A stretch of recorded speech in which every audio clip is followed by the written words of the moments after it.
à tous et bienvenue dans cette nouvelle vidéo. Alors aujourd'hui c'est une nouvelle présentation de réplique puisqu'il s'agit du Tokyo Marui PX4 Custom.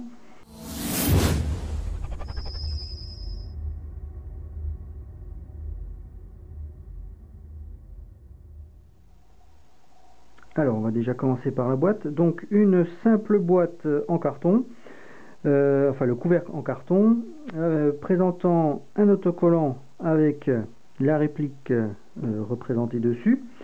Très peu d'informations, on sait juste que c'est une réplique qui fonctionne à gaz et qui est blowback, mais sinon très peu, enfin même carrément pas d'informations du tout. Donc au niveau du contenu, donc vous avez un manuel d'instruction tout en japonais, mais rassurez-vous c'est quand même bien illustré, donc on n'est quand même pas perdu. Bon, il y a beaucoup d'informations sur les consignes de sécurité, mais sinon au niveau fonctionnement vraiment tout est bien détaillé. Donc même si on parle pas le japonais, et même sûrement comme beaucoup d'entre vous, on comprend quand même tout le fonctionnement. Vous avez également, je pense que c'est un bulletin de retour au cas où, en cas de problème. Vous avez également un éclaté technique avec la référence des pièces. Alors bon, la description est en japonaise, donc pas évident à décrire la pièce. Vous avez également quelques cibles pour faire des tests. Et sinon quelques autres, toujours des consignes de sécurité en japonais. Et c'est à peu près tout. Au niveau de l'emballage, donc la réplique est maintenue dans une boîte en polystyrène couleur noire, donc c'est vrai que ça change un petit peu. On voit tout de suite que le packaging est quand même un petit peu plus haut de gamme que la plupart des autres répliques. Donc on va regarder tout de suite ça en détail.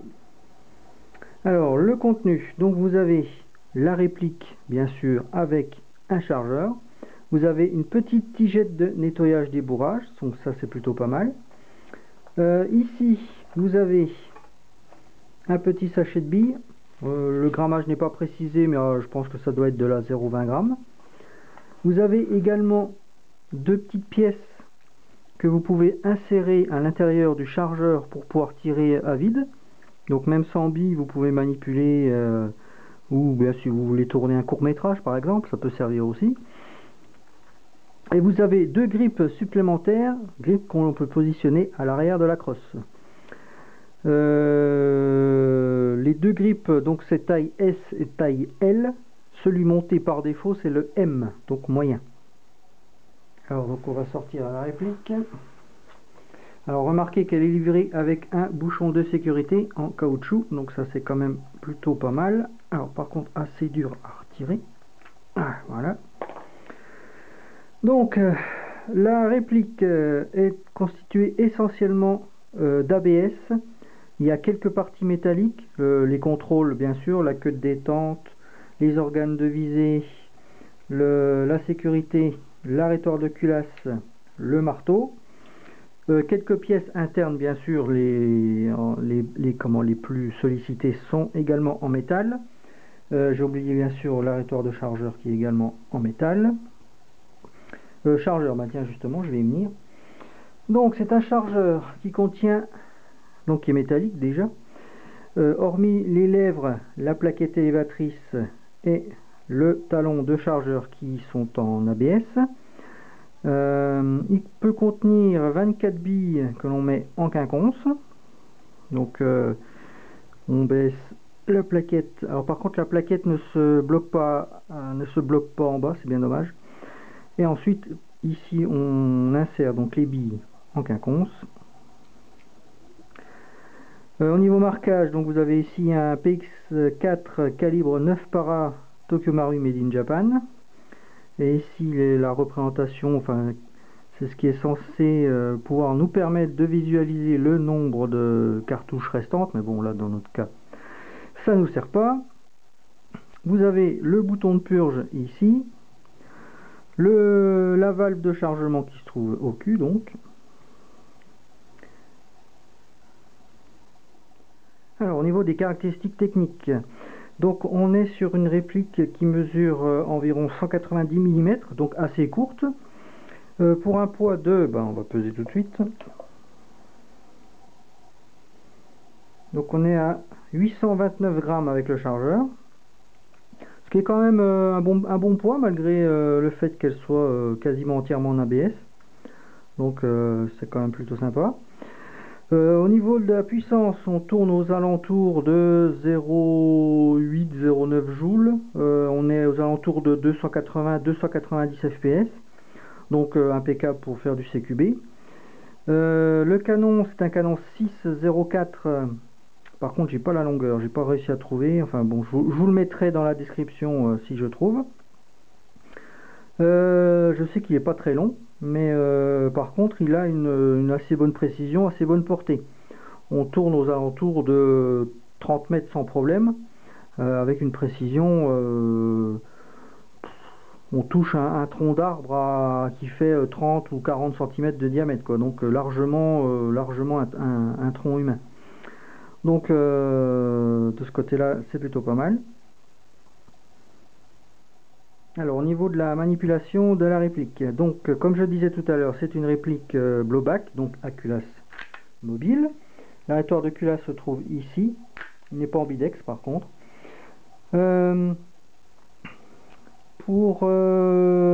Lorsqu'il n'y a plus de bille, la culasse reste en arrière.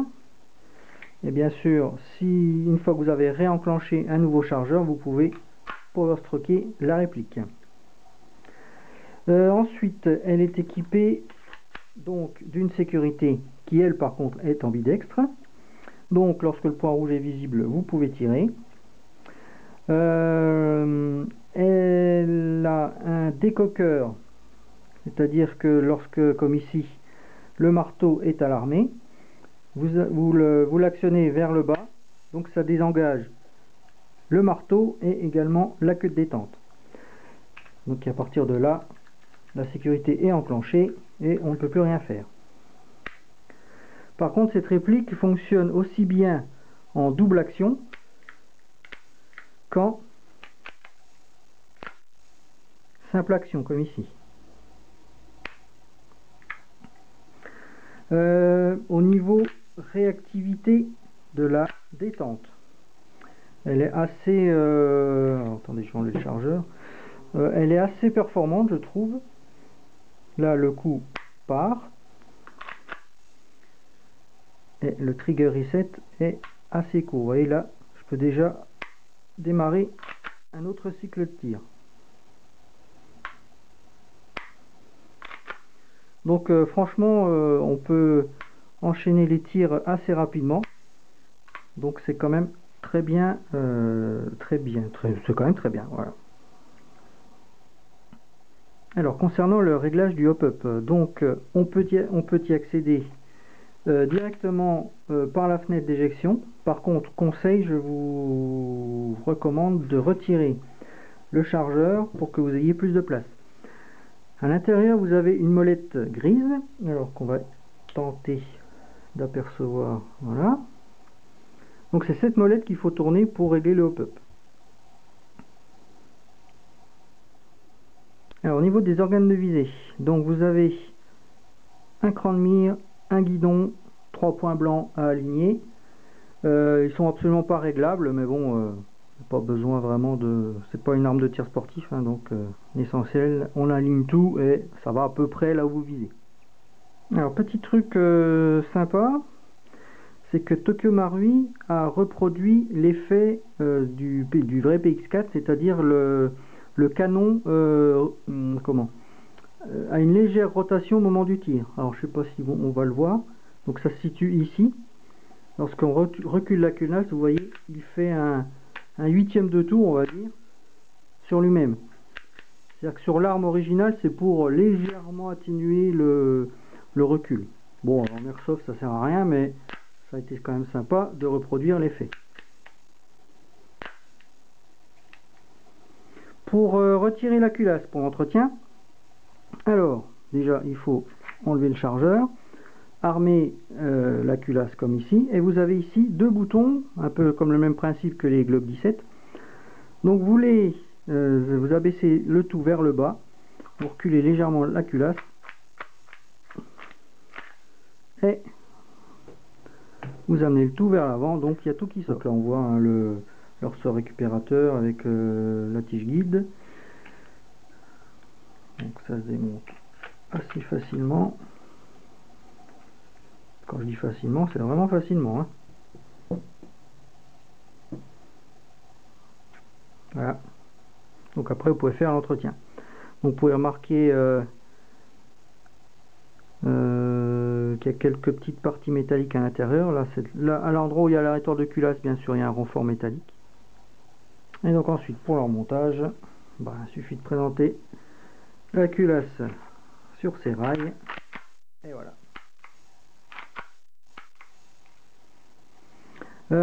Niveau marquage.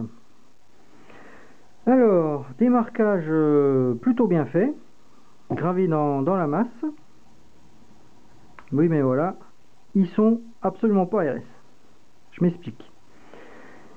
Ici, vous avez marqué PX4 Custom, ici aussi.